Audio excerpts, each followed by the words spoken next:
श्री स्वामी समर्थ। नमस्कार मंडळी, स्वागत आहे तुमचे माझ्या यूट्यूब चॅनलवरती। आजचा दिवस तुम्हाला खूप छान सुखाचा आनंदाचा जाओ हीच मी स्वामींच्या चरणी प्रार्थना करते आणि आज या नवीन व्हिडिओला सुरुवात करते। येत्या 28 जुलैला म्हणजेच सोमवारी आलेले आहेत श्रावण महिन्यातील विनायक चतुर्थी। प्रत्येक महिन्यामध्ये विनायक चतुर्थी येते आणि प्रत्येक चतुर्थीचं महत्त्व हे देखील वेगवेगळं असतं। श्रावण विनायक चतुर्थीपासून दुर्वा गणपतीचं व्रत केलं जातं।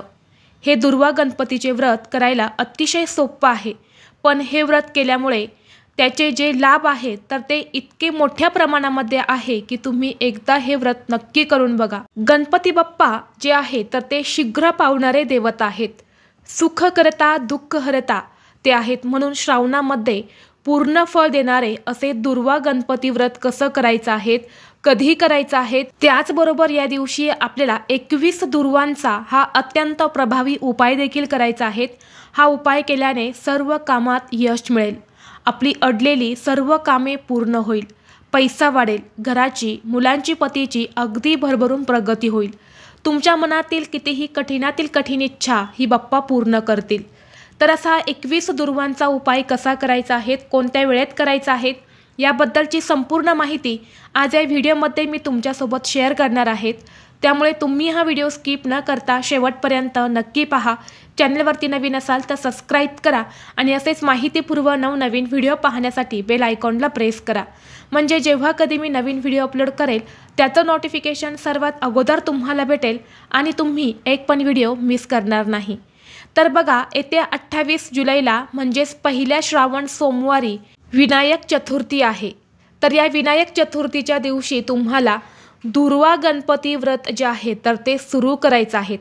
हे व्रत जे आहे ना ते सगळ्यात पहिले प्रत्येक महिन्याच्या शुद्ध चतुर्थीला विनायक चतुर्थी येते।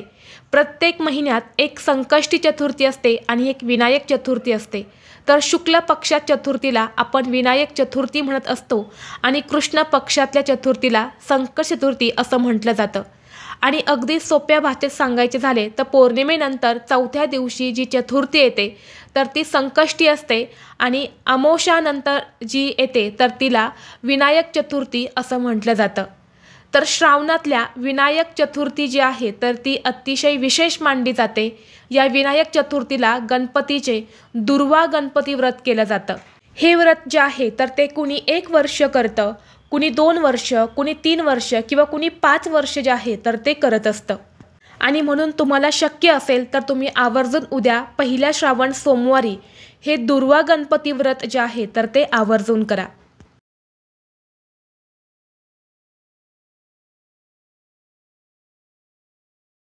आता ज्यांना हे दुर्वा गणपती व्रत सुरू करायचं आहे त्यांनी हे व्रत कसं करायचं आहे ते अगदी तुम्हाला मी 2 शब्दामध्ये सांगत आहे।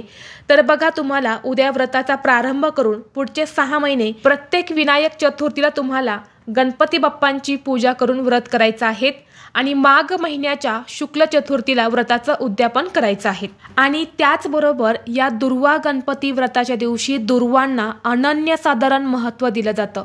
दुर्वांशिवाय गणपती बाप्पांची पूजा देखील पूर्ण होत नाही। गणपती बाप्पांच्या अश्रूंपासून दुर्वाची उत्पत्ती झालेली आहे आणि म्हणून बाप्पांना दुर्वा ह्या अत्यंत प्रिय आहेत। आणि म्हणून श्रावण महिन्यामध्ये जे पहिलं व्रत येतं आहे तर ते म्हणजे दुर्वा गणपती व्रत। आणि या व्रताच्या दिवशी आपण दुर्वा संबंधित जे काही उपाय करतो तर ते खूप प्रभावी ठरत असतात। त्या उपायांचा आपल्याला निश्चितच फळ प्राप्त होते। जर तुम्हाला कोणत्याही कामामध्ये यश मिळत नसेल, कोणतीही गोष्ट तुमच्या मनासारखी घडत नसेल, प्रत्येक कामामध्ये तुम्हाला अपयश येत असेल, तुमच्या कोणत्याही इच्छा मनोकामना पूर्ण होत नसेल, तुमच्याकडे पैसा येत नसेल, पैशांच्या अडचणी येत असतील किंवा तुमच्या घराची मुलांची पतीची प्रगती होत नसेल, मुलांना अभ्यासामध्ये यश मिळत नसेल किंवा मुलं जो काही अभ्यास करतात ते मुलांच्या लक्षात राहत नसेल, घरामध्ये धनवृद्धी होत नसेल, लक्ष्मी स्थिर राहत नसेल, कुटुंबामध्ये अनेक अडचणी असतील, यासारख्या सर्व समस्या दूर होण्यासाठी तुम्हाला हा उपाय करायचा आहे। सोबतच हा दुर्वांचा उपाय केल्याने आपला उद्योग व्यवसाय देखील खूप चांगला चालतो। नोकरीच्या ठिकाणी काही अडचणी असतील तर त्या समस्या देखील या उपायाने दूर होतात। आणि म्हणून प्रत्येकाने उद्या दुर्वा गणपतीचं व्रत तुम्ही नाही केलं तरीही चालेल, पण 21 दुर्वांचा हा उपाय तुम्ही आवर्जून करा.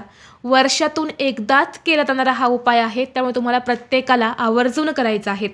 उपाय करण्यासाठी तुम्हाला उद्या सकाळी लवकर उठायचं आहे, स्वच्छ स्नान करायचं आहे. अंघोळीच्या पाण्यामध्ये थोडंसं गंगाजल, दूध टाकून तुम्हाला स्नान करायचं आहे. स्वच्छ कपडे परिधान करायचे, आपल्या देवघरातील देवांची पूजा करून घ्यायची आहेत. पहिला श्रावण सोमवार आहेत, प्रत्येकाच्या देवघरामध्ये शिवलिंग असेल तर शिवलिंगावरती अभिषेक करायचा आहे. यानंतर आपल्या प्रत्येकाच्या घरामध्ये गणपती बाप्पांची सुद्धा मूर्ती असते. विनायक चतुर्थी आहे, दुर्वा गणपती व्रत आहे, म्हणून गणपती बाप्पांच्या मूर्तीवर तुम्हाला शुद्ध पाण्याने दुधाने अभिषेक करायचा आहे. यानंतर एक पाट घ्यायचा आहे किंवा ताट घ्यायचं आहे. ताटामध्ये तुम्हाला थोडेसे तांदूळ ठेवायचे आहेत. तांदळावर तुम्हाला दुर्वा ज्या आहेत तर त्या पसरवून ठेवायच्या आहेत आणि त्या दुर्वांवरती तुम्हाला अभिषेक करून गणपती बाप्पांची मूर्ती स्थापित करायची आहे. जर तुमच्याकडे गणपती बाप्पांची मूर्ती नसेल तर तुम्ही सुपारीसुद्धा घेऊ शकतात. सुपारीला गणपतीचं प्रतीक मानून तुम्हाला अभिषेक करून ती सुपारी तुम्हाला त्या दुर्वांवरती ठेवायची आहेत. यानंतर गणपती बाप्पांसमोर छान असा तुपाचा दिवा लावायचा आहे. धूप दीप अगरबत्ती लावायची आहेत. बाप्पांना हळद कुंकू अक्षदा फुले जास्वंदाची फुलं तुम्हाला अर्पण करायची आहेत. धूप दीप अगरबत्ती लावून तुम्हाला वातावरण हे प्रसन्न करायचं आहे. आणि यानंतर तुम्हाला गणपती बाप्पांची सुखकरता दुःखहरता ही आरती करायची आहे. आणि यानंतर तुम्ही हा उपाय दिवसभरामध्ये कधीही करू शकता. हा उपाय तुम्ही तुमच्या घरात केला तरीही चालेल किंवा मंदिरामध्ये जाऊन केला तरीसुद्धा चालेल. हा उपाय करण्यासाठी जर तुम्हाला शक्य असेल तर 108 दुर्वा घ्यायच्या आहेत. ज्याला 3 दल किंवा 5 दल असतात अशा तुम्हाला 108 दुर्वा घ्यायच्या आहेत. 108 दुर्वा तुम्हाला घेणं शक्य नसेल तर 21 दुर्वा घ्यायच्या आहेत. फक्त 3 दल किंवा 5 दलाच्या या दुर्वा असाव्यात. आणि दुर्वासुद्धा चांगल्या घ्यायच्या आहेत. कुठेही घाणेरड्या जागेमध्ये उगवलेल्या आहेत अशा दुर्वा आणू नका. दुर्वा या अत्यंत पवित्र असतात, त्यामुळे तुम्हाला कोवळ्या ज्या दुर्वा असतात तर त्या घ्यायच्या आहेत. यानंतर गणपती बाप्पांसमोर आपल्याला एक आसन टाकून बसायचं आहे. 21 दुर्वा ह्या आपल्या समोर ठेवायच्या आहेत. सर्वप्रथम दुर्वांना हळद कुंकू अक्षदा अर्पण करायच्या आहेत. यानंतर एक दुर्वा ही तुम्हाला हातात घ्यायची आहेत. ओम गण गणपते नमः या बाप्पांच्या महामंत्राचा जप करायचा आहे आणि ही एक दुर्वा तुम्हाला बाप्पांना अर्पण करायची आहेत. पुन्हा दुसरी दुर्वा घ्यायची. ओम गण गणपते नमः हा मंत्र म्हणायचा आणि दुसरी दुर्वा अर्पण करायची. असे तुम्हाला 21 वेळा हा मंत्र म्हणून या 21 दुर्वा बाप्पांना अर्पण करायच्या आहेत. 108 दुर्वा असतील तर अतिशय उत्तम.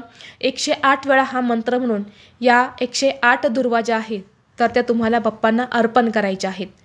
यानंतर बाप्पांना दोन्ही हात जोडून तुम्ही ज्यासाठी हे उपाय केलेले आहेत तर ती इच्छा मनोकामना पूर्ण होण्यासाठी मनोभावे प्रार्थना करायची आहेत. या 21 दुर्वा संपूर्ण दिवसभर तुम्हाला बाप्पांसमोरच ठेवायच्या आहेत. सायंकाळच्या वेळेमध्ये त्या दुर्वा तुम्हाला बाप्पांसमोरून उचलून घ्यायच्या आहेत. यानंतर तुम्हाला त्या 21 दुर्वांमधल्या 5 दुर्वा या आपल्या पैशांच्या तिजोरीमध्ये ठेवायच्या आहेत. त्याची तुम्हाला एक जोडी जी आहे ती तयार करायची आहेत आणि ही 21 दुर्वांची जोडी आपल्या पैशांच्या तिजोरीमध्ये ठेवायची आहेत. यामुळे आपल्याकडे पैसे येण्याचे मार्ग हे मोकळे होतील. त्याचबरोबर दुसरी आपल्याला 11 दुर्वांची जोडी बनवायची आहेत आणि ही दुर्वांची जोडी जिथे आपला उद्योग व्यवसाय आहे तर तिथे आपल्याला ठेवायची आहेत. यानंतर ज्या दुर्वा उरतील त्या दुर्वांची एक जोडी तयार करून तुमच्या पर्समध्ये ठेवायच्या आहेत. जेव्हा तुम्ही या दुर्वा घेऊन कुठे बाहेर जातात तेव्हा तुम्हाला त्या कामामध्ये यश मिळत असतं. ज्या कामासाठी तुम्ही गेले आहे तर ते 100% पूर्ण होत असतं. व्यवसायाच्या ठिकाणी ह्या दुर्वा ठेवल्याने उद्योग व्यवसाय हा चांगला चालू लागतो, गिराईक वाढत असतं. तसेच या दुर्वा आपल्या घरात ठेवल्याने आपल्या घरामध्ये लक्ष्मी जी आहे तर ती स्थिर राहते. पैसे येण्याचे मार्ग हे देखील मोकळे होतात. आणि म्हणून तुम्हाला हा 21 दुर्वांचा उपाय जो आहे तर तो आवर्जून करायचा आहे. जर तुम्ही 108 दुर्वा घेतलेल्या असतील तर तुम्हाला मोठ्या विषम संख्येने त्या तुम्हाला साईटला करायच्या आहेत आणि त्याची अशी जोडी करून तुम्हाला सांगितल्याप्रमाणे या 3 ठिकाणी ठेवायच्या आहेत. तर अशा पद्धतीने हा 21 दुर्वांचा उपाय तुम्ही आवर्जून करा.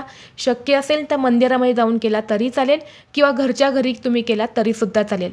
तसेच ज्यांना दुर्वा गणपती व्रत सुरू करायचं आहे त्यांनी या श्रावण महिन्यातील या विनायक चतुर्थीपासून आवर्जून करा. व्रत हे अतिशय सोपं आहेत परंतु खूप प्रभावी आहेत. ज्यांनी हे व्रत केलं आहे त्यांना त्याचा 100% अनुभवसुद्धा आलेला आहे. ज्यांनी हे व्रत अगदी मनोभावे केलं आहे त्यांच्या सर्व इच्छा ज्या आहेत तर त्या पूर्ण झालेल्या आहेत. त्यामुळे तुम्ही सुद्धा हे व्रत जे आहे तर ते करू शकता. व्हिडिओ तुम्हाला आवडला तर लाईक करा, चॅनलवरती नवीन असाल तर सबस्क्राईब करा आणि हा व्हिडिओ आपल्या मित्रपरिवारासोबत जास्तीत जास्त शेअर करा। चला तर मग भेटू असंच पुढल्या एका नवीन व्हिडिओमध्ये। तोपर्यंत सर्वांना श्री स्वामी समर्थ।